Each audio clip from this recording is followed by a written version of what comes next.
Bismillahirrahmanirrahim. Brosur Ahad 21 Agustus 2022 bertepatan dengan 23 Muharram 1444 Hijriah. Sabar dan tawakal adalah solusi dalam menghadapi ujian dan cobaan bagian pertama. Sabar termasuk akhlak mahmudah yang melekat pada diri orang mukmin. Sebagai orang yang beriman kepada Allah, kita diperintahkan untuk senantiasa bersabar dan bertawakal selama menjalani ujian-ujian yang diberikan oleh Allah. Karena dengan kesabaran dan tawakal, seluruh ujian atau cobaan dan musibah tersebut bisa dilalui dengan baik, membawa kebaikan, keberkahan, kemuliaan, serta keberuntungan. Pada dasarnya Allah akan memberi ujian dan cobaan di setiap hambanya sesuai porsinya masing-masing. Ujian dan cobaan yang diberikan oleh Allah pada setiap manusia berbeda-beda. Manusia harus berani menghadapi kesulitan dan tetap tabah dalam menghadapi cobaan. Orang yang bersabar mencerminkan nilai keimanan yang kuat. Kedudukan sabar dalam iman bagaikan kepala pada jasad, dan tidak ada keimanan tanpa sabar, sebagaimana jasad tidak akan berfungsi tanpa kepala. Kesabaran tidaklah muncul dengan sendirinya, tetapi ia harus diusahakan dan dibiasakan agar menjadi sifat utama pada diri kita. Disinilah dibutuhkan pengorbanan melawan keinginan hati dan perjuangan menahan hawa nafsu. Sementara itu, tawakal merupakan pelengkap sejati sifat sabar. Tawakal merupakan kerja hati memasrahkan seluruh ujian dan cobaan kepada kehendaknya.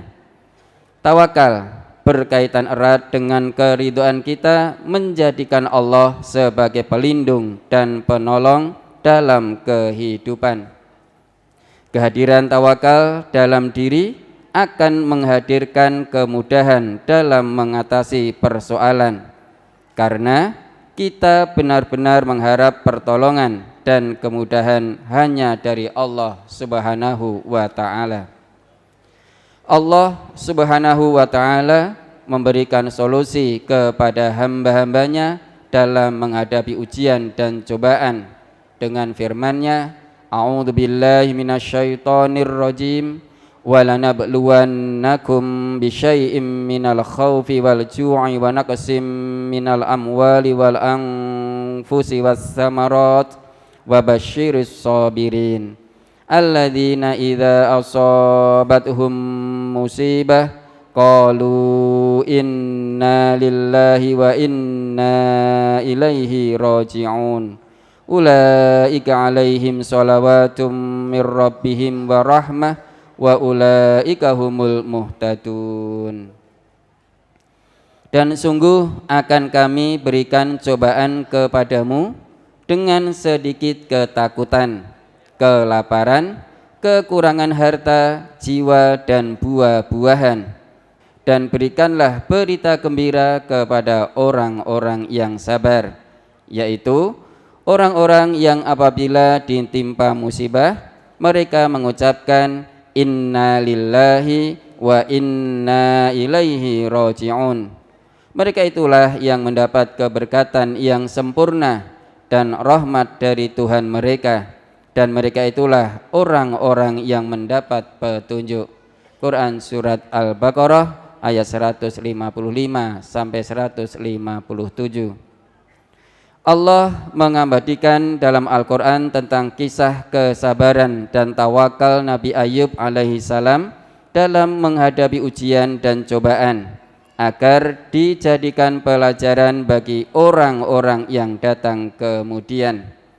Allah Subhanahu wa ta'ala berfirman dalam surat Shad ayat 41 sampai 44, Wadhkur abdana Ayyub idnada rabbahu anni massaniya syaitanu binusbi wa adzab urqud birijlik hadza mughtasalun baridu wa syarab wa wahabna lahu ahlahu wa mislahum ma'ahum rahmatan minna wa dzikra liulil albab wa khudh biyadika dhi'san fadrib bihi wa la tahnas inna wajadnahu sabira ni'mal abd innahu awwab.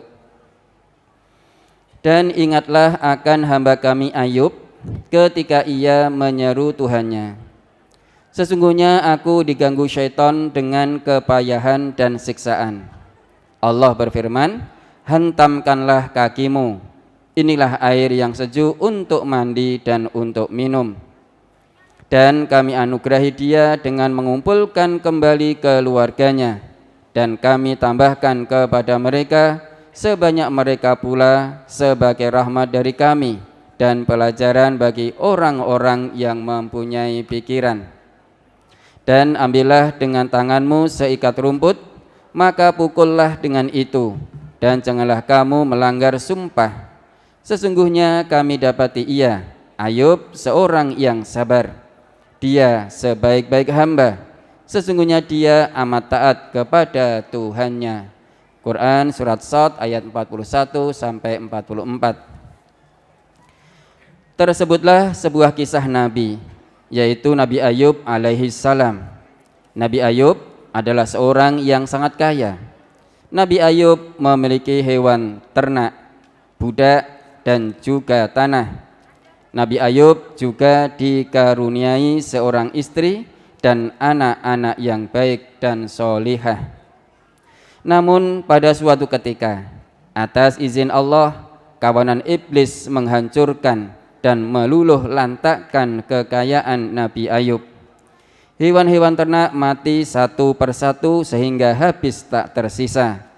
Kemudian disusul ladang-ladang dan kebun-kebun tanamannya rusak dan menjadi kering, dan rumahnya terbakar habis dimakan api. Dalam waktu yang sangat singkat, Nabi Ayub yang tadinya kaya raya tiba-tiba menjadi miskin, tidak memiliki apapun selain hatinya yang penuh iman dan takwa serta jiwanya yang sabar dan tawakal. Ujian demi ujian terus menimpanya.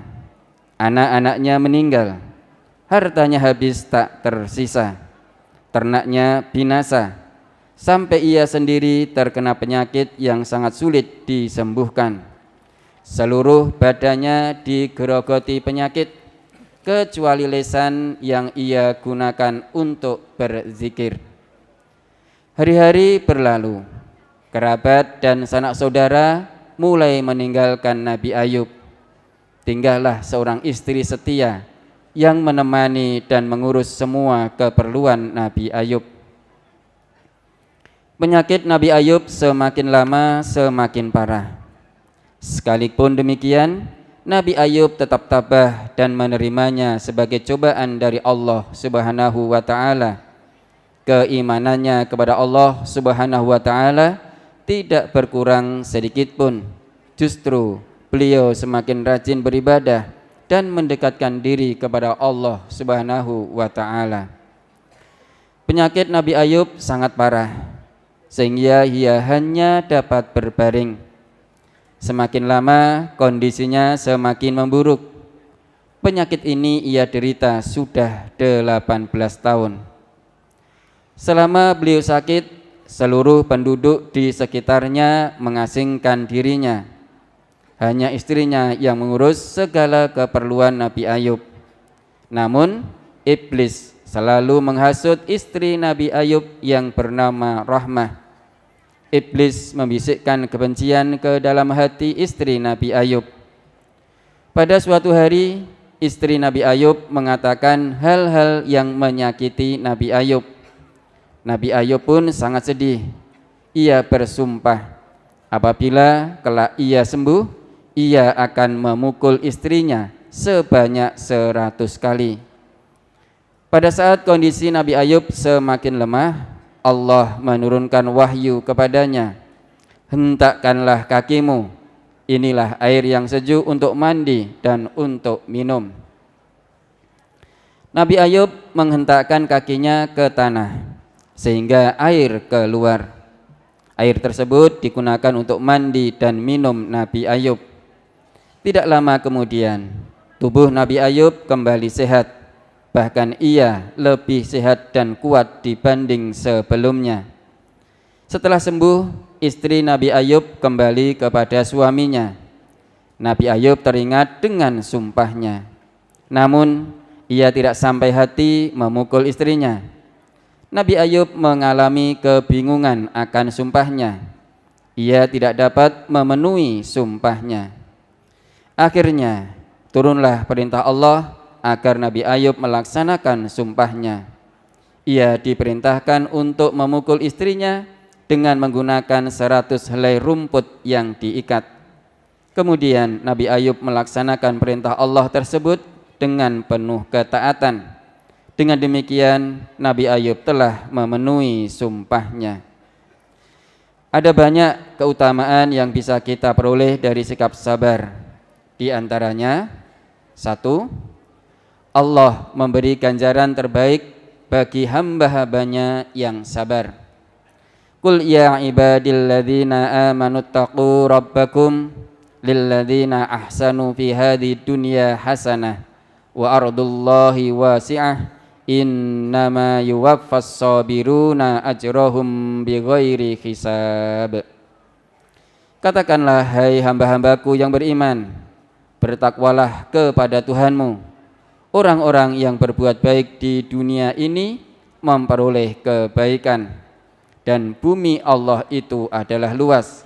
Sesungguhnya hanya orang-orang yang bersabarlah yang dicukupkan pahala mereka tanpa batas. Quran Surat Az-Zumar ayat 10.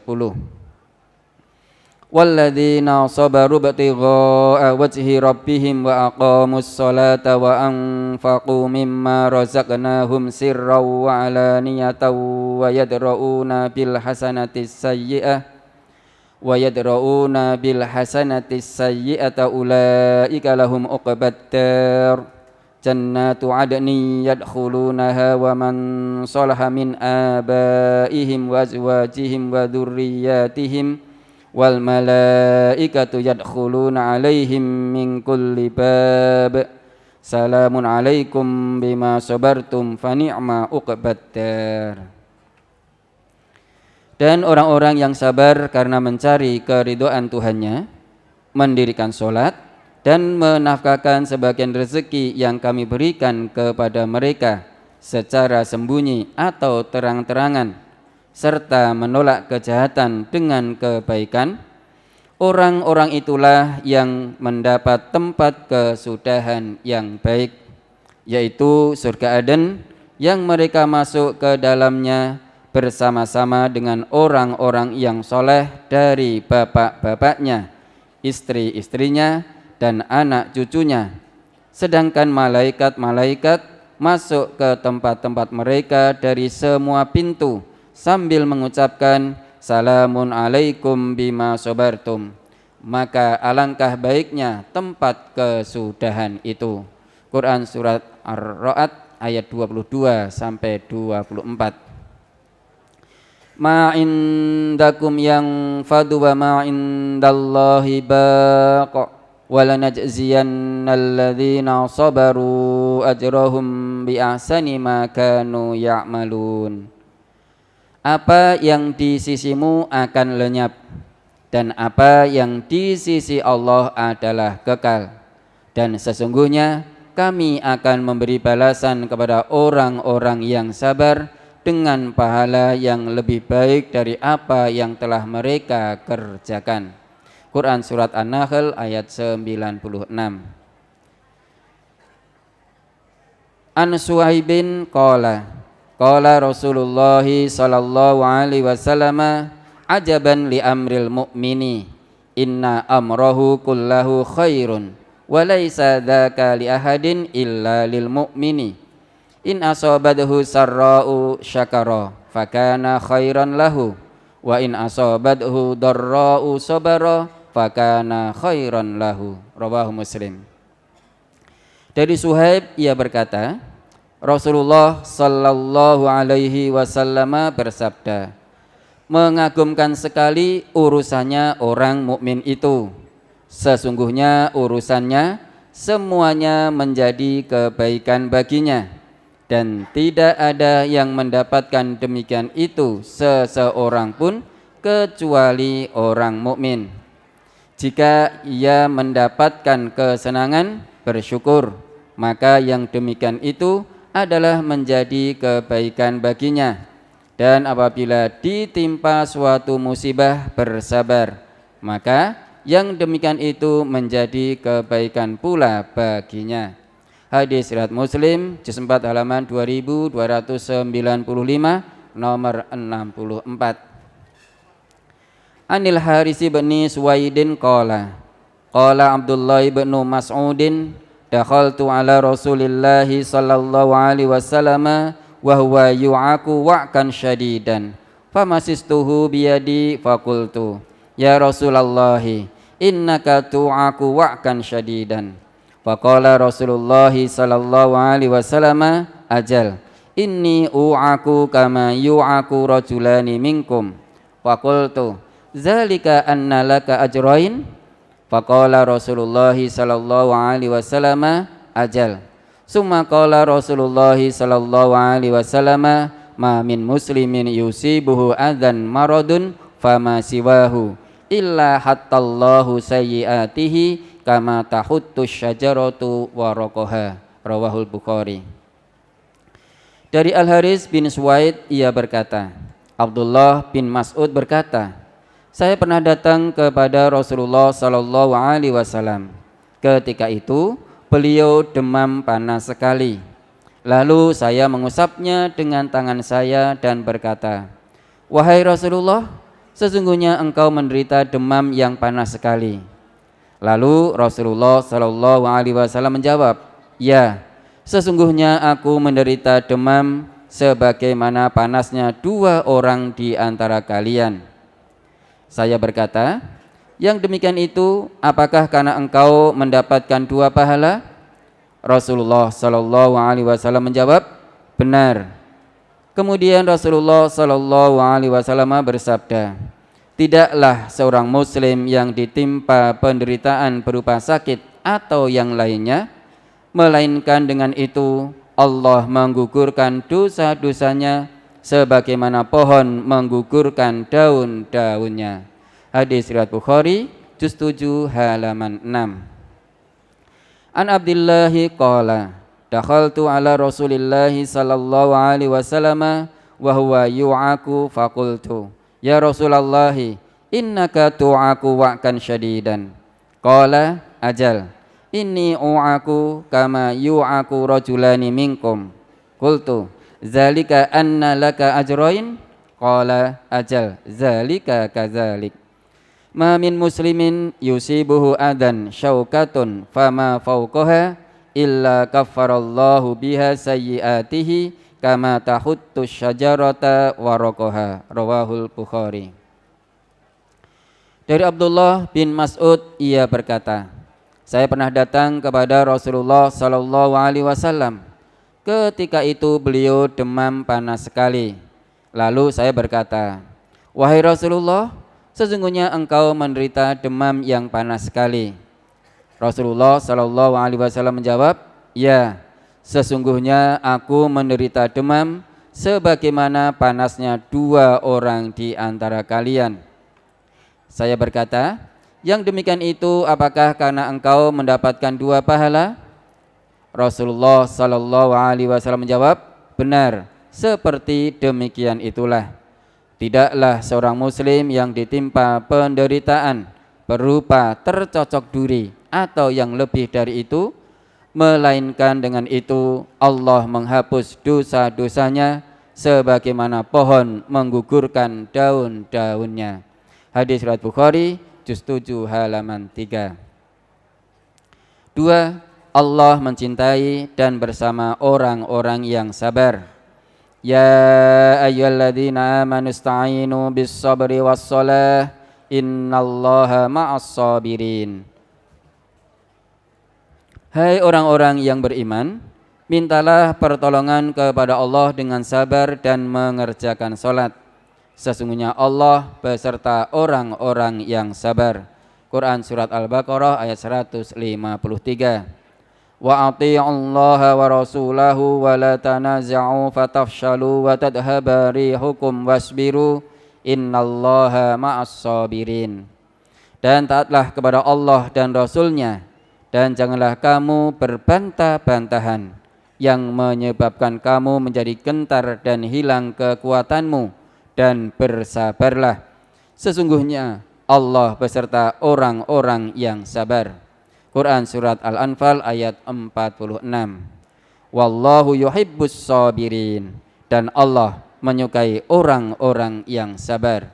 Quran surat Ali Imran ayat 146 bersambung.